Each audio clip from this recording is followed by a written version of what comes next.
आप देख रहे हैं पुलिस टुडे न्यूज, जहां सच है हमारी पहचान और निष्पक्षता पत्रकारिता हमारा अभियान।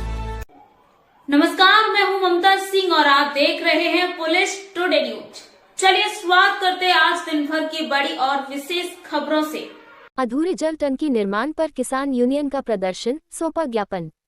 रिपोर्ट रफीउल्लाह खां, रामपुर। किसान यूनियन ने राष्ट्रीय महासचिव उस्मान अली पाशा के नेतृत्व में तहसील सदर पहुंचकर नायब तहसीलदार को 5 सूत्रीय ज्ञापन सौंपा। यूनियन ने ग्रामीण क्षेत्रों में अधूरे जल टंकी निर्माण, पाइपलाइन बिछाने के बाद क्षतिग्रस्त सड़कों की मरम्मत न होने और ग्राम सैचनी नानकार में विवादित भूमि पर टंकी निर्माण का मुद्दा उठाया। साथ ही वार्ड -40 बगीचा आमना में बिना स्वीकृत मानचित्र के अस्पताल निर्माण का आरोप लगाते हुए जांच और कार्रवाई की मांग की। किसान यूनियन ने चेतावनी दी कि जल्द समाधान नहीं होने पर बड़ा आंदोलन किया जाएगा। मेरा नाम उस्मान अली पाशा है, राष्ट्रीय महासचिव हूँ किसान यूनियन का। आज एक प्रस्तावित कार्यक्रम था जिसमें हमने नायब तहसीलदार साहब को एक 5 सूत्रीय ज्ञापन सौंपा है। ज्ञापन में ग्रामीण क्षेत्रों में पानी की टंकी का निर्माण कार्य पूरा कराने, जिला अस्पताल में तैनात महिला रोग विशेषज्ञ के अवैध अस्पताल को बंद कराने, रामपुर विकास प्राधिकरण की मनमानी रोकने, रामपुर शहर में नियम विरुद्ध तरीके से चल रहे स्विमिंग पूलों को बंद कराने और बेसहारा गोवंश को संरक्षित करने के संबंध में। जो पहला बिंदु है ग्रामीण क्षेत्रों में पानी की टंकी का निर्माण, बहुत बड़े पैमाने पर लगभग पूरे उत्तर प्रदेश में प्रत्येक ग्राम में पानी की टंकी और सड़क खुदाई कर पाइपलाइन बिछाने का कार्य किया जा रहा है। लेकिन किसी भी गांव में जो उत्तर प्रदेश पेयजल निगम द्वारा योजना है हर घर नल योजना, तो वो कहीं पर भी पूरी तरह सक्सेस नहीं हुई है। किया क्या है कि बहुत से गांवों में पानी की टंकी का निर्माण नहीं हुआ है, बहुत से गांवों में पाइपलाइन पूरी नहीं बिछाई गई है और सैजनी नानकार गांव में ग्राम प्रधान और जो लेखपाल वगैरह और सेक्रेटरी वगैरह इनके द्वारा जो प्रस्ताव पारित किया गया, जानबूझकर उस भूमि पर प्रस्ताव पारित किया गया, वो उद्यान विभाग की भूमि, उस पर भी मुकदमेबाजी चल रही है। तो पानी की टंकी का निर्माण ही नहीं हो पाया। पाइपलाइनें बिछाकर पूरे गांव में खोद के सड़कें पाइपलाइनें बिछा दी गई, उन सड़कों को सही नहीं कराया गया जो कि ग्राम पंचायत ग्राम निधि से कराना पड़े। और इन्होंने सबसे बड़ा घोटाले का काम जो किया, एक जगह है जो हबीब इनकलेब के नाम पर वो मतलब नई प्लॉटिंग हुई है, तो वहां पर सड़कें डालने का, बिजली व्यवस्था करने का, पानी की टंकी बनाने का, पानी की पाइपलाइन बिछाने का कार्य जो था, जो वहां पर प्लॉटिंग कर रहा है उसका काम था। लेकिन वो जो उत्तर प्रदेश पेयजल निगम के कर्मचारियों की मिलीभगत से वहां पर पाइपलाइन बिछाई गई, जबकि वहां पर पाइपलाइन बिछाने का जो काम था उसका था। तो इस तरह से सरकारी धन का दुरुपयोग किया गया। इसमें जो सड़कें तोड़ी गई हैं, तो कहीं पर भी पूरी तरह से मानक अनुरूप सड़कों की मरम्मत नहीं की गई। और इसमें सुनने में आया कि ग्राम प्रधानों द्वारा, जैसे कि बहुत से गांवों में ग्राम प्रधानों द्वारा इनसे मिलीभगत कर ली गई और जो सड़कें इनकी तोड़ी गई थी उसको जर्जर दिखाकर ग्राम प्रधान ने मतलब कहते हैं ग्राम पंचायत निधि से डाल दी, और इसमें जो उत्तर प्रदेश पेयजल निगम द्वारा उसकी मरम्मत कराना थी वो पैसा ग्राम प्रधानों ने हड़प कर लिया।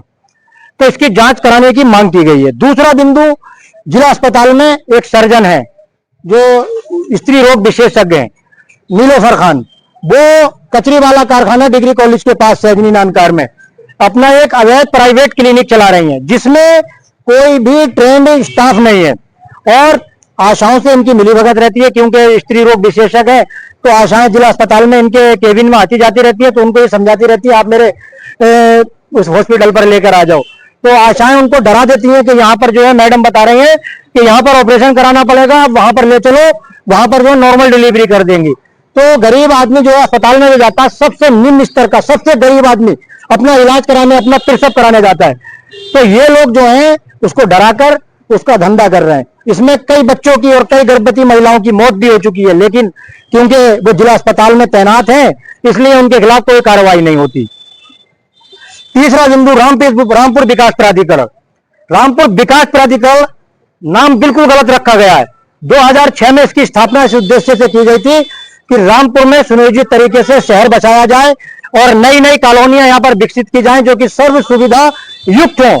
लेकिन रामपुर विकास प्राधिकरण का नाम बदलकर विनाश प्राधिकरण करना चाहिए, क्योंकि जहां पर अगर गरीब जब कहीं पे कोई प्लॉटिंग होती है उसकी शिकायत की जाए कि ये सरकारी जमीनों पे, नॉन जेड जमीनों पर प्लॉटिंग हो रही है, तो रामपुर विकास प्राधिकरण कोई संज्ञान नहीं लेता और जब वो पूरी प्लॉटिंग होकर निबट जाती है और गरीब लोग अपने घर बनाने की तैयारी करते होते हैं, तो रामपुर विनाश विकास प्राधिकरण का बुलडोजर वहां पर पहुंच जाता है। ऐसा ही एक मामला बमनपुरी में, जो चप्पा कॉलोनी के पास में, कई उसमें ऐसे थे कि जिनके मतलब प्रधानमंत्री आवास के रूप में मतलब वहां पर उनके आवास बन रहे थे, और रामपुर विकास प्राधिकरण की टीम ने जाकर उसको बुलडोजर से ढा दिया। जबकि अन्य जगहों पर, जबकि राजस्व विभाग ने लगभग 350 अवैध भवनों और अवैध प्लॉटिंगों की सूची मतलब कहते हैं रामपुर विकास प्राधिकरण को सौंपी है, उसमें कोई कार्रवाई नहीं कर रहा है।